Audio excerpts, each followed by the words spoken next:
cobriram o telhado onde estava e, fazendo um buraco, baixaram o leito em que jazia o doente. Jesus, vendo a fé deles, disse ao paralítico: Filho, perdoados estão os teus pecados. Estavam ali assentados alguns dos escribas que arrazoavam em seus corações: Por que profere este assim blasfêmias? Quem pode perdoar pecados, senão Deus? Jesus, conhecendo logo em seu espírito que assim arrazoavam entre si, lhes disse: Por que arrazoais sobre estas coisas em vossos corações? Qual é mais fácil, dizer ao paralítico: Estão perdoados os teus pecados, ou dizer-lhe: Levanta-te, toma o teu leito e anda? Ora, para que saibais que o Filho do Homem tem na terra poder para perdoar pecados, disse ao paralítico: A ti te digo, levanta-te, toma o teu leito e vai para a tua casa.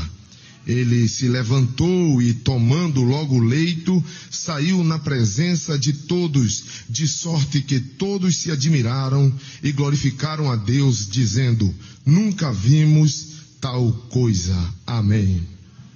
Amados irmãos, nesta oportunidade que temos de refletir na palavra de Deus, nós estamos diante de um maravilhoso texto que nos mostra, que nos aponta as obras operadas por Jesus.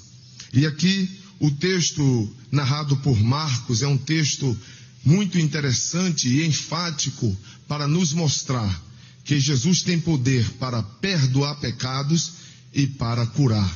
Nós vemos aqui que Jesus estava em Cafarnaum e a Bíblia nos mostra que ele estava em certa casa. Eu não sei dizer aqui aos irmãos de quem era esta casa, mas o que me chama a atenção é que Jesus estava em determinada casa e de repente começou a se proliferar a informação de que Jesus estava em casa. E por Jesus estar em determinada casa, as pessoas começaram a sair. A Bíblia nos mostra que multidões começaram a fluir de diversas regiões adjacentes e eles foram para aquele endereço aonde Jesus estava. Note, Jesus estava em casa. E as Escrituras nos diz que a multidão era tão grande que estava ali, que alguém ouviu também de Jesus e quis encontrá-lo. Porém, aquele homem era paralítico e ele estava sendo carregado por 4 homens. E aqueles homens que o levaram até ali, a Bíblia nos diz que eles não encontraram nenhum local para entrar, para ter acesso até Jesus.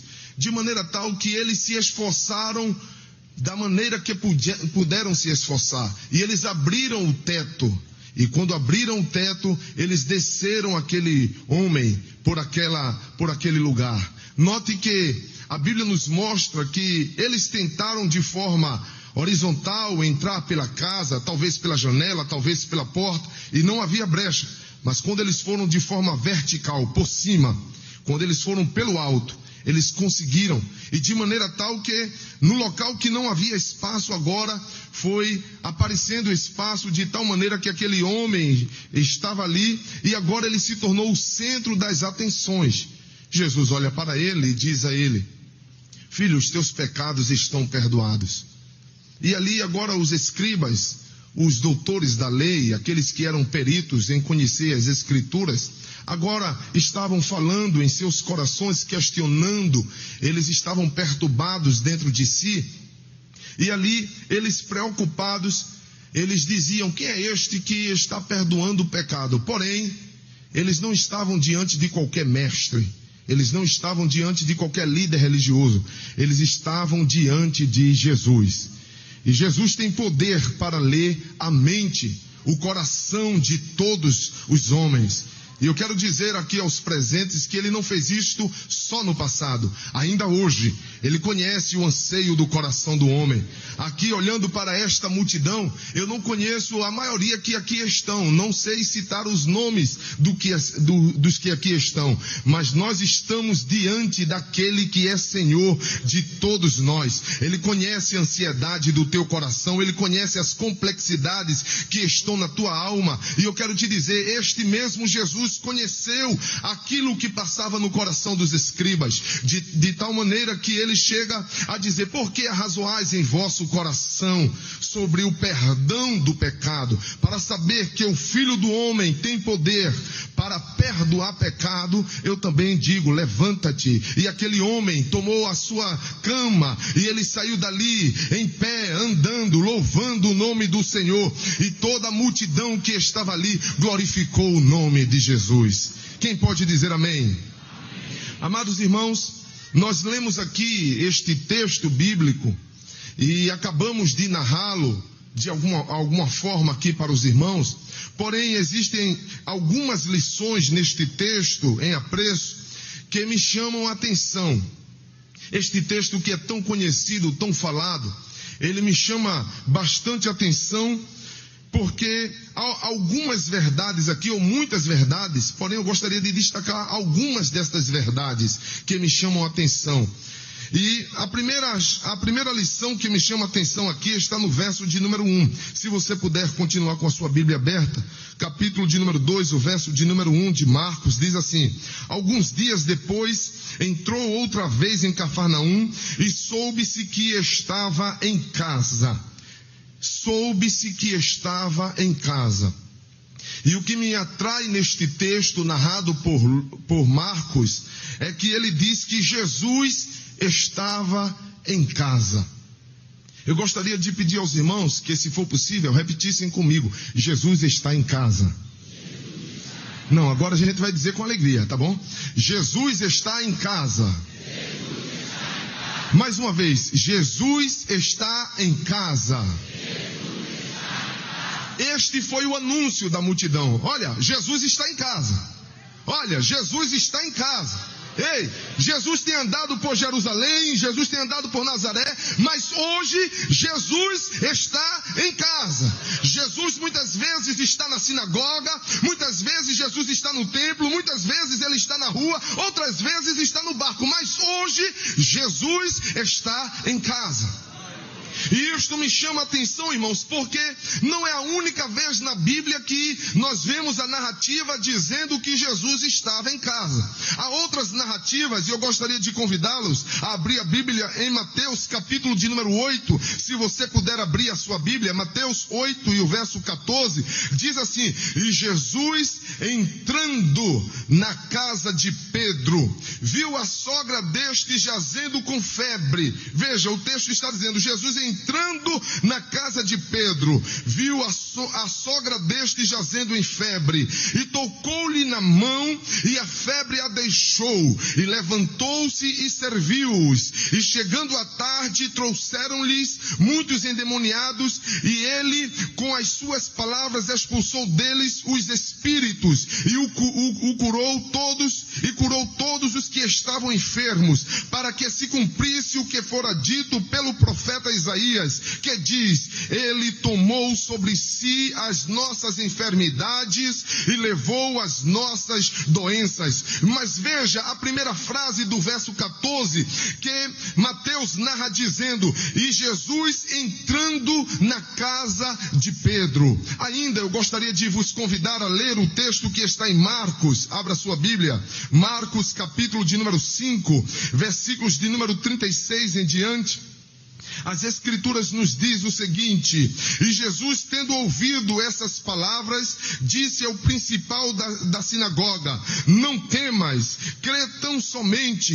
E não permitiu que alguém o seguisse, a não ser Pedro e Tiago e João, irmão de Tiago. E tendo chegado à casa do principal da sinagoga, isto é, na casa de Jairo, viu o alvoroço e os que choravam muito e pranteavam. Mas veja agora o verbo: verbo dizendo, e entrando aonde? Em casa, ele disse-lhes, por que vos alvoroçais e chorais? A menina não está morta, mas dorme. E riam-se dele, porém, ele tendo-os feito sair, tomou consigo o pai e a mãe da menina e os que com ele estavam, e entrou onde a menina estava deitada, e tomou a mão da menina e disse-lhe, Talita cumi, que traduzido é, menina, a ti te digo, levanta-te. Aleluia. O texto bíblico ainda nos mostra, amados irmãos, em Lucas capítulo de número 19, abra sua Bíblia comigo, Lucas capítulo de número 19, e os versículos de número 1 a 10, diz o seguinte, e tendo Jesus entrado em Jericó, ia passando, e eis que havia ali um homem chamado Zaqueu, e era este um chefe dos publicanos, e era rico, e procurava ver quem era Jesus, e não podia por causa da multidão, pois era de pequena estatura, e correndo adiante, subiu a uma figueira brava para o ver, porque havia de passar por ali. E quando Jesus chegou àquele lugar, olhando para cima, viu e disse-lhe, Zaqueu, desce depressa, porque hoje me convém pousar em tua casa.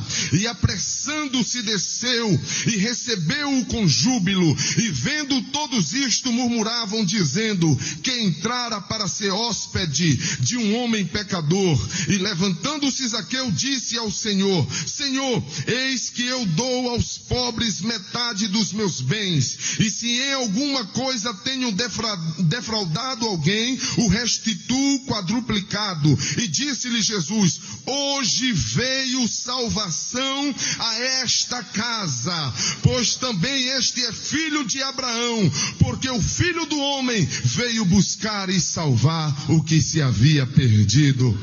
Você pode dar um glória a Jesus? Ainda gostaria de ler mais um texto para a nossa reflexão, em João capítulo de número 12, abra sua Bíblia. Nós viemos nesta noite para ouvir a palavra de Deus, e nada melhor do que ouvir a palavra, senão pela palavra de Deus. João 12, versículos de número 1 em diante diz assim, foi pois Jesus 6 dias antes da Páscoa a Betânia, onde estava Lázaro, o que falecera, e a quem ressuscitara dos mortos. Fizeram-lhe, pois, ali uma ceia, na casa de Lázaro. E Marta servia, e Lázaro era um dos que estavam à mesa com ele.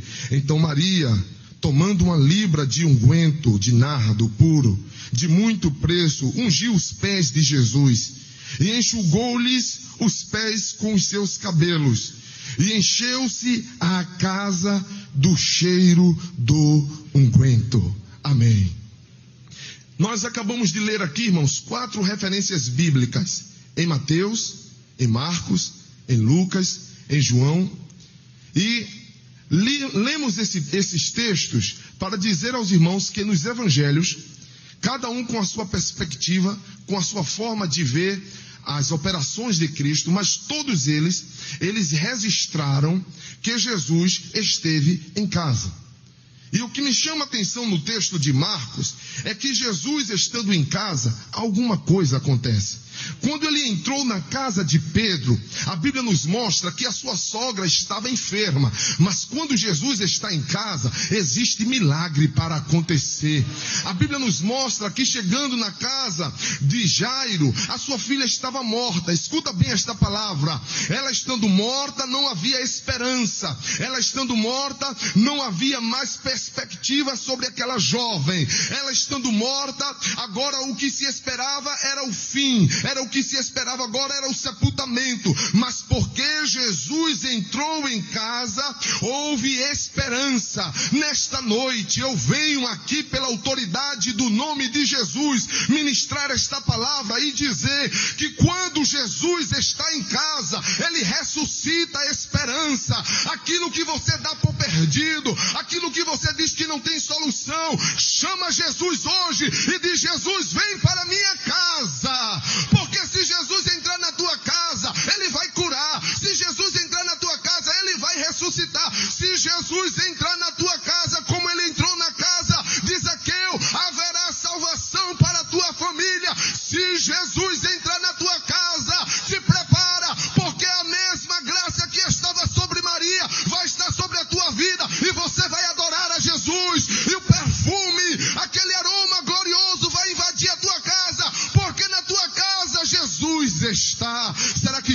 está na tua casa? Será que você pode testemunhar que Jesus está na sua casa nesta noite? Aleluias. Há momentos de conflitos, momentos de aflições, há momentos que as ondas se levantam contra o nosso barco, e é nesta hora que nós nos levantamos, às vezes pela madrugada, em oração, ou em outro momento, e dizemos: Jesus, olha os meninos aqui, tu também estás neste quarto. Às vezes a família está passando uma situação: olha Jesus, tu também estás na sala. Olha Jesus, a cozinha também é tua, a casa é tua, tu tens domínio sobre este lugar. Jesus está em casa. Aleluias. Amados irmãos, eu me sinto bastante confortado nesta noite de transmitir esta palavra. E o conforto veio quando o pastor Júnior se levantou com um cadastro para fazer o registro daquilo que está no coração do nosso pastor. E por que veio este conforto no meu coração? Sabe por quê? Porque Deus está interessado na tua casa. Ele quer abençoar a tua família. Deus tem colocado este sentimento no coração do nosso pastor para abençoar a tua casa. Nesta noite, Jesus quer entrar na tua casa. E se Ele entrar, haverá libertação, haverá vitória, haverá salvação, haverá milagre. As pessoas saberão que Deus é Deus na tua vida. Será que dá para dar um glória a Jesus nesta noite? Jesus está em casa. Aleluia.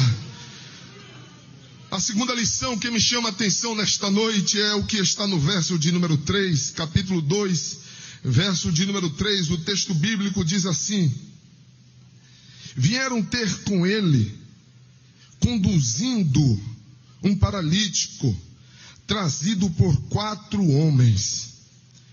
Um paralítico trazido por 4 homens. Escuta bem, a Bíblia não menciona o nome deste homem. A Bíblia não menciona a sua família, seu status social.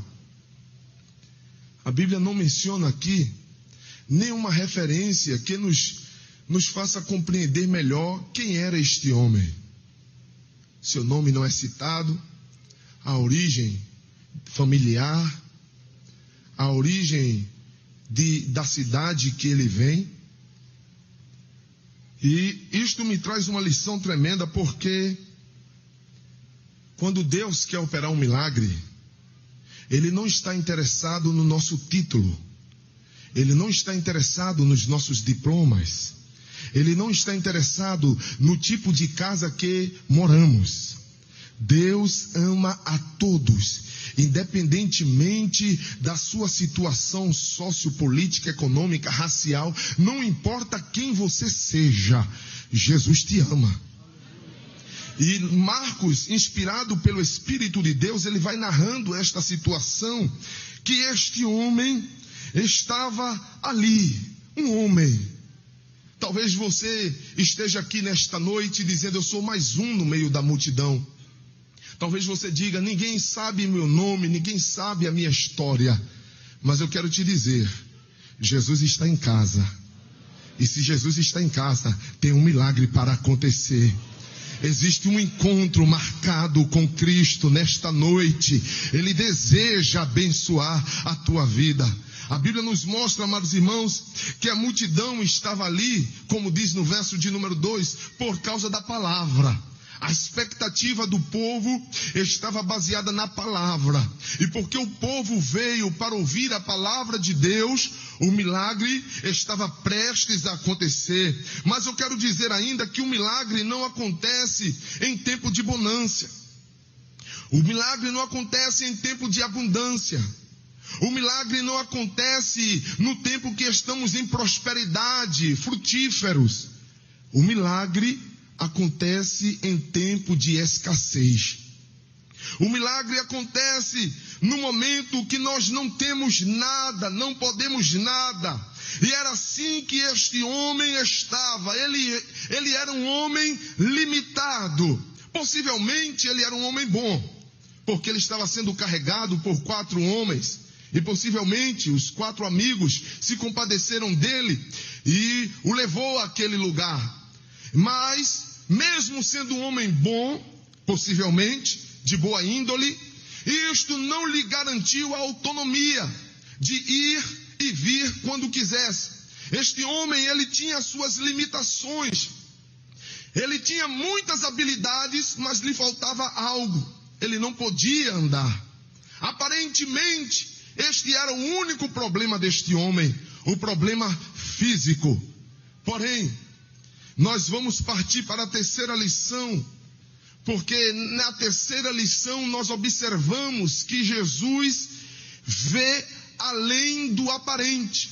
Jesus vai além do que é físico. Ele vai além do que os homens julgam. Às vezes alguém diz, olha, o problema de fulano é A, B e C, porque é a forma que alguém pode diagnosticar a nossa situação. Porém, Jesus vai além daquilo que as pessoas julgam de nós. E a Bíblia nos mostra no capítulo de número 2 e o verso de número 5 a seguinte expressão. Abra sua Bíblia, Marcos 2 e 5. A Bíblia diz assim: Jesus, vendo a fé deles, disse ao paralítico: Filho, perdoados estão os teus pecados.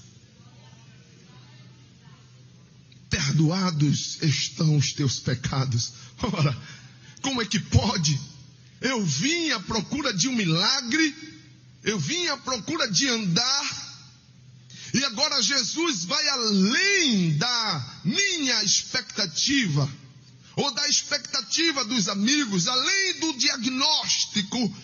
Eu quero te dizer nesta noite, Jesus não trabalha no aparente. Jesus não é manipulado, ele não é conduzido, ele não é induzido pelo aparente, por aquilo que alguém apresenta. Porque às vezes há pessoas que mostram uma situação, enquanto o seu interior existe outra necessidade. E nesta noite eu quero te dizer, Jesus vai ao encontro da necessidade do homem. E a maior necessidade do homem é o encontro com Deus. Porque as Escrituras nos diz que o pecado é o elemento repulsor da presença de Deus. Em Isaías 59, o verso de número 2, as Escrituras nos dizem: mas as vossas iniquidades fazem divisão entre vós e o vosso Deus. Ou seja, o pecado é um elemento repulsor que afasta Deus. Nós observamos, amados irmãos, que Deus, Jesus Cristo, vai justamente ao encontro da necessidade do homem. Olha, existe algo que te afasta de Deus, então eu vou tirar este algo de ti, que te afasta de Deus. Eu vou perdoar os teus pecados. O teu problema não é simplesmente intriga um com o outro. O teu problema não é simplesmente ódio um com o outro. O teu problema não é nem no âmbito de sorte, nem de azar. O teu problema não é de escada, de gato preto, de galinha morta na encruzilhada. O teu problema se chama separação de Deus. Então Deus, Jesus Cristo, veio justamente para isto, para desfazer das obras de Satanás. Para isto se manifestou o Filho de Deus. E Jesus vindo, ele veio para trazer vida, ele veio para perdoar pecado, ele veio para restaurar a dignidade do homem, ele veio para levantar novamente a face do homem. Veja o que aconteceu com Adão. A Bíblia nos mostra que Adão pecou, e quando ele pecou, Adão fugiu da presença de Deus. Mas escuta bem, não foi Adão que apresentou o sacrifício para se aproximar de Deus, não foi Adão que apresentou oferta para chegar perto de Deus, não foi Adão que levantou argumento para se apresentar diante de Deus, foi o próprio Deus que foi à procura de Adão. Deus está à tua procura. Mesmo você vindo aqui hoje, você não veio simplesmente porque você desejou por si mesmo, mas Deus alimenta o teu coração de desejo, de conhecê-lo, de saber quem ele é. Deus está à tua procura, e assim como Deus esteve à procura de Adão e confrontou todas as complexidades que estavam em Adão, todo o temor que estava em Adão, todo o medo que estava em Adão, hoje Deus vem ao teu encontro para confrontar as tuas complexidades, as tuas neuroses. O Espírito de Deus vem ao teu encontro para tirar todo o teu temor, para